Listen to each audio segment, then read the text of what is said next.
ఊపిరి chest hospital ఆధ్వర్యంలో ఈరోజు మనం ఆస్మా అలర్జీతో బాధపడేవారు తీసుకోవాల్సిన జాగ్రత్తల గురించి వివరంగా తెలుసుకుందాం. అయితే ఈ వీడియోలో నేను పొందుపరిచిన ఆహార పదార్థాలు కానీ వీటిని ఆస్మా అలర్జీ ఉన్నవారు పరిశీలించి అటు పిమ్మట వారికి ఎటువంటి రియాక్షన్స్ వస్తున్నాయనేది గమనించి వారికి పడని పదార్థాలని మాత్రమే విడిచిపెట్టవలసి ఉంటుంది. అలాగే ఈ వీడియోలో నేను ఎక్కువ మందికి ఏ ఆహార పదార్థాల వల్ల ఎలర్జీ వస్తుంది అనేది వివరిస్తాను.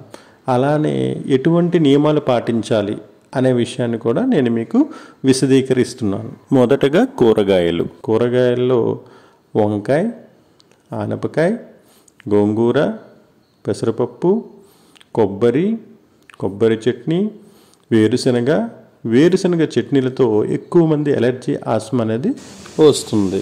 ఇప్పుడు మనం ఏ ఫ్రూట్స్ని విడిచిపెట్టడం మంచిదో చూద్దాం. మొదటగా అరటిపండు, నిమ్మ, నారింజ, బత్తాయి వంటి సిట్రస్ ఫ్రూట్స్ అంటే నిమ్మజాతి ఫలములు, పైనాపిల్ అనగా అనాస, సీతాఫలం, వాటర్ మిలన్ అనగా కర్బూజా మరియు మస్క్ మిలన్ అనగా తర్బూజా మరియు ద్రాక్ష వంటి ఫలములతో ఆస్మా మరియు ఎలర్జీ అధికమయ్యే అవకాశం ఎక్కువగా ఉన్నది. ఇక మాంసాహార పదార్థాలలో అంటే నాన్ వెజిటేరియన్ ఫుడ్స్లో పీతలు, రొయ్యలు, ఎండు చేపలు, సముద్రపు చేపలు మరియు ఎగ్ ప్రోటీన్ ఎలర్జీ ఉన్న వాళ్ళు మాత్రం ఎగ్ని విడిచిపెట్టడం మంచిది. అంటే అవాయిడ్ చేయడం అనేది చాలా ముఖ్యం. ఇప్పుడు మనం చిరుతిళ్ళు అంటే స్నాక్స్ గురించి తెలుసుకుందాం.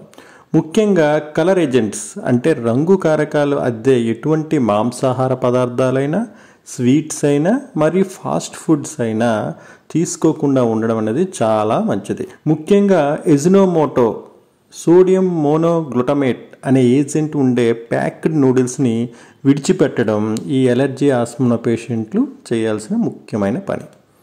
ఇక స్నాక్స్ విషయానికి వస్తే popcorn, packet chips, chocolates, cakes, jellies, ice creams, cool drinks, ఫ్రిడ్జ్లో ఉండే చల్లని నీరు, చల్లని పదార్థాలను ఈ ఆస్మా మరియు ఎలర్జీలతో ఇబ్బంది పడుతున్న వారు తీసుకోకుండా ఉండడం అనేది ఉత్తమమైన పని.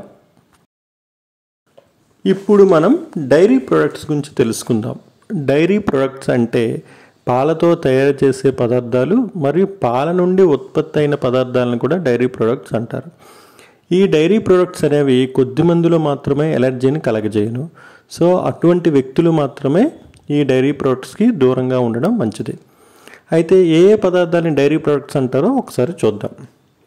పాలు, పెరుగు, వెన్న, మజ్జిగ, పన్నీరు, జున్ను, కేక్స్ పైన వేసే క్రీమ్స్, కస్టర్డ్ మిల్క్, నెయ్యి, ఐస్ క్రీమ్, మిల్క్ పౌడర్, పాల స్వీట్స్ అంటే కోవా అండ్ రసగుల్లా, లస్సీ, కాఫీ వీటిని డైరీ ప్రొడక్ట్స్ అంటారు. సో ఈ డైరీ ప్రొడక్ట్స్ని ఎలర్జీ ఉన్న వాళ్ళు విడిచిపెట్టడం మంచిది.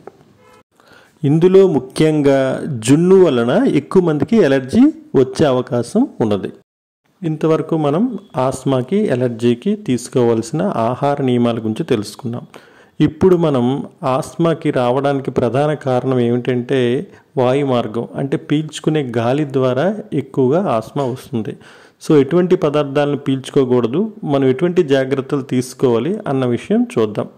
మొదటగా ఏమిటంటే దుమ్ము, ధూళి, కాలుష్యం, పొలెన్స్ అంటే పుప్పొడి, ముఖ్యంగా పార్థీనియం అనే కలుపు మొక్క నుంచి వచ్చే పుప్పొడి వలన ఆస్మా చాలా ఎక్కువ వస్తుంది. సో అందుకని మన ఇంటి చుట్టూ పార్థీనియం ఉంటే వాటిని ఇప్పుడు తీసివేస్తూ ఉండాలి. అలానే ఆరు బయటికి వెళ్ళేటప్పుడు మాస్క్ తప్పనిసరిగా పెట్టుకోవాల్సిన అవసరం ఉంది. ఇవే కాక ధూపం, సాంబ్రాణి, గుగ్గిలం, ధూప్ స్టిక్స్, అగరవత్తులు, ఘాటైన సెంట్స్, ఘాటైన deodorants, room sprays, sandal soaps, sandal powders, mosquito coils, mosquito repellents, mosquito vaporisers మరియు బొద్దింకల కోసం వాడే స్ప్రే వీటి వలన ఎలర్జీ, ఆస్మా పెరిగే అవకాశం ఎక్కువగా ఉంది. కనుక వీటిని దూరంగా ఉంచుట మంచిది. ఇప్పుడు మెడికేషన్స్ అంటే మందులు. మనం నిరంతరం వాడే కొన్ని రకాల మందుల వలన ఆస్మా లక్షణాలు పెరిగే అవకాశం ఉంటుంది. అలానే సాధారణ రోగుల్లో కూడా ఆస్మా లక్షణాలు కనిపించే అవకాశం ఉంటుంది. ఆ మందులు ఏమిటి అనేది ఒకసారి చూద్దాం. ఇందులో మొదటగా రక్తం పల్చబడడానికి మరియు నొప్పి కోసం వాడే యాస్పిరిన్ కంటెంట్ ఉన్న ట్యాబ్లెట్స్ మరియు పెయిన్ కిల్లర్స్, నొప్పి నివారణలైన డైక్లోఫినాక్, ఇబుప్రోఫెన్ వంటి మందుల వలన మరియు గుండె దడికి వాడే ప్రొప్రానోల్ అనే బీటా బ్లాకర్ వలన, బీపీ కోసం వాడే ఎటెనాల్ అనే బీటా బ్లాకర్ వలన ఈ ఆస్మా లక్షణాలు కలుగును. ఇదే కాక గ్లోకోమా అనే కంటికి సంబంధించిన వ్యాధికి వాడే కంటి చుక్కలు అంటే ఐ డ్రాప్స్, టిమలాల్ అనే ఐ డ్రాప్స్ వలన కూడా ఈ ఆస్మా అనేది పెరిగే అవకాశం ఉన్నది. ఇక మనం నిత్యం పాటించవలసిన జాగ్రత్తల గురించి, నియమాల గురించి తెలుసుకుందాం. వేడి నీళ్ళే తాగాలి. తలస్నానం వారానికి ఒకసారి మాత్రమే, అది కూడా వేడి నీరుతో చేయాలి. తలను వెంటనే ఆరబెట్టేయాలి. హెయిర్ డైస్ వేసుకోకూడదు. ఇంట్లో ఉండే ఫ్యాన్స్, ఏసీ, సోఫా, బెడ్స్ని ఎప్పటికప్పుడు శుభ్రం చేసుకోవాలి. అలానే ఇంట్లో మనం కుక్క, పిల్లి, పావురం, కోడి వంటి పెంపుడు జంతువులని పెంచుకోకుండా ఉండడం అనేది ఉత్తమం. ఇక వంటగదిలో వచ్చే అగరుకి, కట్టెల పొయ్యి నుంచి వచ్చే పొగకు, బాత్రూంలో వాడే యాసిడ్ వాసనకు, ఫినాయిల్ వాసనకు ఆస్మా ఎలర్జీ రోగులు ఎంత దూరంగా ఉంటారో వాళ్ళకి ఆస్మా ఎలర్జీ అంతే దూరంగా ఉంటుంది. చివరగా మనం అన్నిటికంటే చాలా చాలా ముఖ్యమైనది, అతి ముఖ్యమైనది ఏమిటంటే ధూమపానాన్ని మానివేయాలి. అలానే ఆల్కహాల్, ఎటువంటి ఆల్కహాల్ అయినా దూరంగా ఉండాలి. మనం ఎన్ని జాగ్రత్తలు తీసుకున్నా ధూమపానానికి, ఆల్కహాల్కి దూరంగా లేని వాళ్ళకి మాత్రం ఆస్మా ఎలర్జీ ఎన్ని మందులు వాడినా తగ్గదు.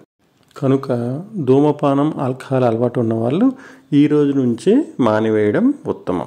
సో ఆస్మా ఎలర్జీతో బాధపడేవారు తీసుకోవలసిన జాగ్రత్తల గురించి, ఆహార నియమాల గురించి, పద్ధతుల గురించి తెలుసుకున్నారు కదా. ఇక నుండి మీకు ఎటువంటి సందేహం కలిగినా ఈ వీడియోని చూసి సందేహం నివృత్తి చేసుకొని తగిన జాగ్రత్తలు పాటిస్తూ మీరు ఆరోగ్యంగా ఉండాలని మనస్ఫూర్తిగా ప్రార్థిస్తూ మీ శ్రేయోభిలాషి గురుగుబెల్లి చంద్రశేఖర్. సర్వే జన సుఖినో భవంతు. మీరు ఎటువంటి శ్వాసకోశ సంబంధిత వ్యాధులతో బాధపడుతున్నా మీరు సంప్రదించవలసిన మా చిరునామా ఊపిరి చెస్ట్ హాస్పిటల్, స్టేడియం దరి, సింధూరా హాస్పిటల్ రోడ్, పాత ఎంపీ ఆఫీస్ దగ్గర, మందుల మోహన్ రావు గారి building, day and night junction, Srikakulam. మా ఫోన్ నంబర్ 8096812244. Thank you.